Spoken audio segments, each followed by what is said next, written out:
would I be the asshole for telling my boyfriend that him being a Trump supporter gives me the ICK? Hi y'all. New account because I don't really want anybody connecting this with me. I, 20F, started dating my boyfriend, 21 meters, about 2-ish months ago. We've known each other for approximately 3 years.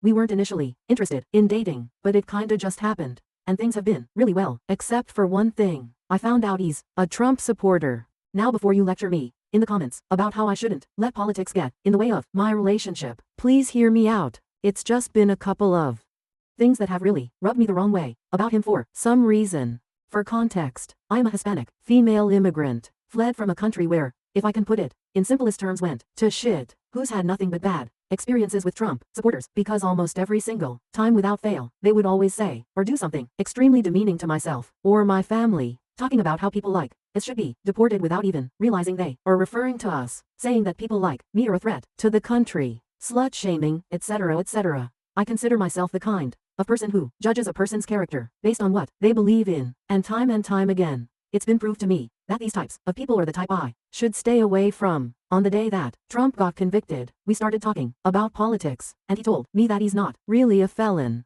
The courts were unfair, there was bias, and he should have had a fair trial. Not exactly verbatim, but that's pretty much the point he made when I told him that Trump was a felon now. When we were watching The Boys, S4, and that one part where an old man was explaining to Newman that women can reject pregnancies, he agreed with that old man. When I explained to him that that's not how women work, he apologized to me, but I was still absolutely surprised that he didn't even understand such a basic thing about women. He has a sister, so it's not like he grew up without women in his life. We had a conversation about immigration, and he told me that all immigrants should be immediately deported. I told him that myself and my family are immigrants, and if that meant he wanted us to be deported, to which he said, "But you guys are legal. I'm talking about the illegal ones." I told him that this type of rhetoric makes me feel unsafe, and the conversation kinda just ended there. When we were having a conversation about the Trump-Epstein relationship, he told me that it was all a conspiracy and that Trump isn't the type of person to do that. I brought up a bunch of examples of Trump being a predator, the pussy grabber stuff, heckling a 10-year-old, the creepy comments about his daughter, the flight logs, making the point that, while being guilty by association isn't a thing, the other instances of him being a predator make this seem a lot more plausible. He told me that Trump never did any of that. And in a way, that kinda broke the camel's back for me, because I myself am a victim of sexual assault, and the nasty thought occurred to me that if I ever got assaulted, he probably wouldn't even believe me. That he is standing behind someone I consider a rapist means that he condones Trump's actions, and by extension, the actions of the man who assaulted me. I don't know how he, who grew up with women, and has a girlfriend, who he is fully aware of is Hispanic, and an immigrant, has LGBTQ+ friends, and states that he loves people like me and his family can even stand behind something like that. It makes me wonder if there's a side of him that he hasn't revealed to me yet because this is a new relationship, and that makes me extremely uncomfortable. I'm asking if I WBTAH for telling him that this gives me the ick because my own family is telling me that I shouldn't let politics get in the way of my relationship, that Trump wants people to fight each other, and that I shouldn't let Trump win. But I really don't know. Can I get some advice? Relevant comments. Cat Physiologist, NTA. He may be speaking out of brainwashed ignorance, but even after offering your perspective, he tells you that you're wrong. If you stay with him, you will never stop having to educate this guy, and he doesn't really want to be educated up. Yeah, I can agree with that. Every time I invite him to do his own research, he'll always pull up a pro-Trump article and use it as evidence that I'm wrong, or ask me multiple times where I'm getting my resources until I doubt myself. He's been asking me to promise that we wouldn't let our differences in beliefs cause problems in our relationship, and I feel like I'm being babied a bit. It's been really stressing me out. Because aside from that, he's really nice to me. And a lot of my family is excited about meeting him and his family. Breaking up with him after I just announced I was dating him would cause even more problems for me. But the more I think about it, the more I realize that it will probably be for the better. I think I'm okay with carrying through with it. I'll talk to him when I see him later. I'm not really excited about it because we go to the same school. Update. Hey, y'all, update here. I didn't really expect my last post to blow up or for people to tell me that this is a justifiable reason for ending a relationship. So thank you for not being judgmental. A lot of people were asking me what country my family came from, so I'll just say it since I don't think that's identifiable information. It's Venezuela. If you don't know what's happening there, then I envy you. Also shout out to those PPL who thought this was I generated.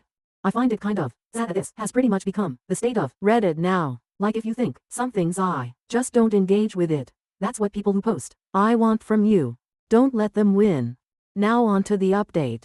I spent the last couple of days with my dad who was visiting me and deleting social media and doing a bunch of politics related stuff because I've come to realize that regularly listening to people talk about how people like me ruin the country and how we don't belong here isn't really good for my mental health, and neither is dating someone who openly admits to supporting that group. So I talked to now ex-BF. I went to his room instead of inviting him to mine because I knew that if I let him in my room, he would just refuse to leave until he convinced me, and I wanted to keep the power of removing myself from the situation at any time. We live in a college dorm. Firstly, I should say that I admitted to him on the day that I made my first post that him supporting a known rapist is hurtful to me, because him tolerating that behavior makes me question if he's tolerant of the boss who assaulted me, and thus I see him in a different light, and he sent a very long text message just telling me that it hurt his feelings and that he does care about me being essayed. I didn't really understand, though, because he votes for AP. Say grabber. It boiled down to I feel terrible that you see me as the type of person who'd be okay with rape because I'm not okay with it. I acknowledge that I might have been an to say that.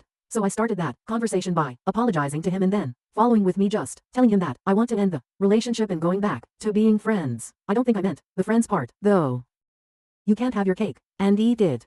I can't be your friend if you affiliate yourself with a group of people who regularly shit on me. He tried to convince me to stay by saying that he really loved me and cared about me and respected my opinions, that we shouldn't let politics get in the way of our relationship. I responded that I can't change what he believes and that I value a person's beliefs and the group of people they associate with as a method of how I judge their character. I've already judged him.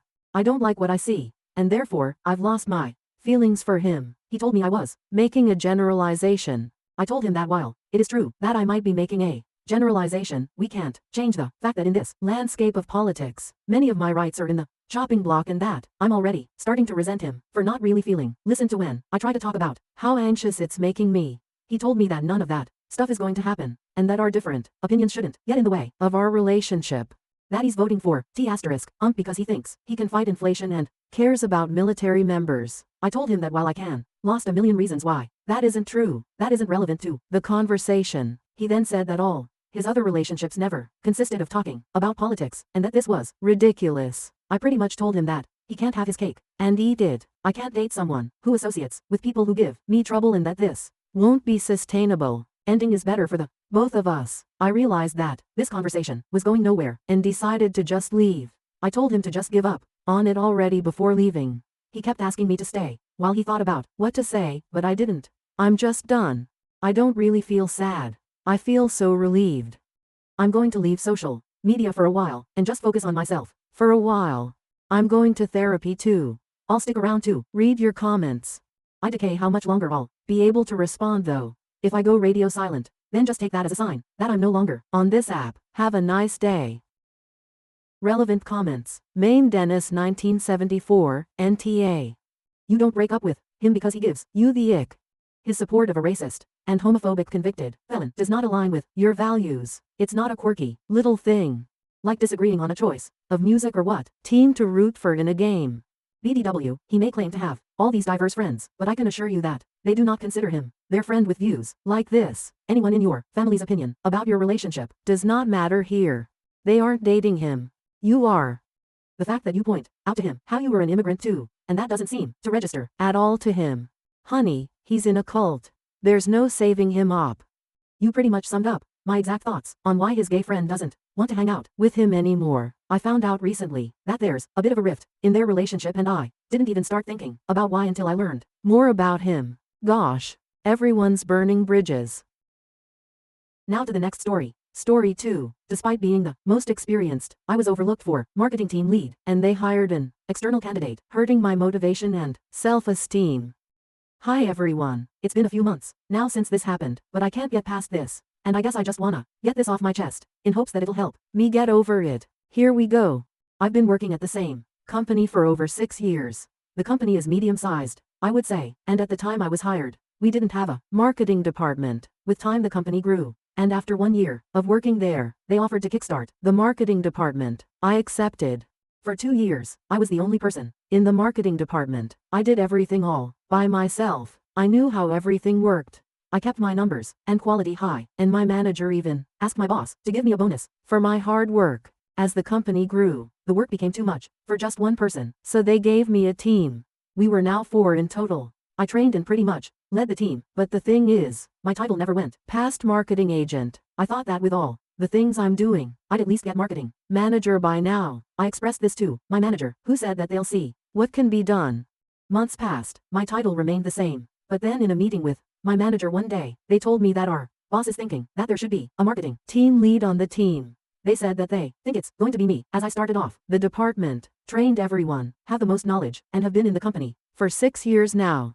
Obviously, I got excited hearing that, and I patiently waited for the boss to finally drop the news to me. The news ended up being that they were looking for a marketing team lead, and they decided to hire externally. I can't even put into words the way I felt. Even now, I still feel like I've been punched in the gut. It feels so unfair and humiliating. I was the first person in the marketing department. I have the most experience. Why would you hire someone with 0 experience instead? I asked my manager why I wasn't considered for it, and their response was basically just, boss just couldn't see you being a team lead. Hearing that seriously killed my self-esteem and made me feel even more humiliated. They eventually hired the person to take on the team lead role, and what made me wanna slam my head against the wall is that they made me train them on everything I knew. Listen, the new team lead is a nice person, and I really don't wanna hate them because it's not their fault, but my bitterness is so strong, I just don't even wanna interact with them unless I need help.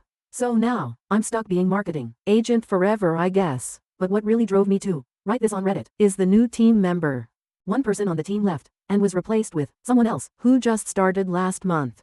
The team lead is on vacation, so I was the one asked to train the new hire. As I was training them, we talked and I told them a little about myself, about how I started the department and everything, and then they said, so all that just to not be team led? And that honestly just pissed me off. I don't know if it's their wording, their tone, or the look of pity on their face that got to me, but I just shut down. I laughed it off, finished up with training, and just barely worked the whole day, and the day after that. Even now I feel like my numbers are lower than usual. My quality definitely dropped, but I just can't care anymore. I know I could just quit, but this company's benefits are amazing. And I've made so many friends here that would make leaving so hard. Traveling for work every few months allowed me to see different cities and take in new experiences. But I just can't get past this, and I don't know if I ever will. I might just go through the days until I really just can't do it anymore. If you've read up until this point, thank you for your time. I really appreciate it, and I really hope this situation never happens to you. Edit. Hi again, everyone. I just wanna thank you all for your advice. You've all been very helpful, and you've all given me the confidence to send my resume to other companies for a team lead or manager position. I'll be sending my resume to more as they pop up. The market is terrible right now, but I am pretty confident. Now I just have to act like normal in this current position until I hear from one of them. Wish me luck. For those wondering how I trained the new team lead, I did not teach them everything I knew. Hell no, I taught them enough to do their job, but when it comes to deeper knowledge, I held back. I personally just thought it was the smartest decision for me, as teaching them all I knew wouldn't have benefited me at all. It's up to my company to teach them everything else, not keep relying on me. When I was asked to train the new hire, I did mention that I shouldn't train them if we have a team lead. But boss hit back saying that I would be responsible if the team fell behind, if we waited until the team lead got back from vacation. I didn't want to cause stress for the rest of the team and myself, so I stupidly complied. I did consider threatening to leave if I didn't get the team lead role, but I held back because I was afraid of the response. Lol. I was afraid they would have just let me go, and I'd be left unemployed, without a backup job, especially considering the job market right now. But I guess my pride also played a part in it. I really wanted to be given the team lead role because they believed in me, wanted to give it to me, not because I threatened them. I also do quite like my job, so I thought I could suck it up, but it's really not worth the mental suffering. Huge thanks again for reading my ramblings. Have a great one, guys. Update. So, I got a job as marketing team lead. Just finished week 3. The market is rough right now, but I'm glad I didn't give up and just kept applying. My new job's a little challenging, but my mental health is in a better place now, knowing I could finally fully let go of that grudge. If you're in a similar situation, don't lose hope. When I gave in my notice, I would pay just to see the look on my boss's face again. When I told them I was leaving for a marketing team led job, they tried to match the salary match, but I declined. They asked what they could do to keep me, but I kept it polite, and just said that it was time for me to experience more in a different role now. I could tell they were really pissed, but I couldn't care less lol. And then apparently, they talked smack about me to the manager, that I was betraying them, and all that BS. It's so embarrassing LMAO. Of course, before I left, I asked my manager what I needed to improve on to be a better team lead, so I can do even better in my new role. I was told things like, be a little more strict, have more confidence, and other things I made sure to write down to work on. And I know it's been months, but I still wanted to ask again why I was passed up the promotion at this company. So apparently it's because they made it so that the team lead did more admin work, more team reports, team evaluations, team decisions, and coming up with new procedures and less marketing. Apparently, since I'm the most senior with consistent results, they didn't want to lose that by making me team lead. So they figured keeping me as a marketing agent was the smartest move for the company. I fully understand their decision, but screw that LMAO. I feel like I'm actually doing what a team lead should be doing in my new company, and that's all I really wanted. It just feels like they're still trying to figure out what a team lead should do, and I'm not willing to stick around for that again. Thank you again everyone for encouraging me to look for another job. I got way too comfortable in my last job that I allowed them to walk all over me. You aren't handcuffed to a certain company forever. It's okay to leave when you feel there's no more growth for you. Have a great one everyone.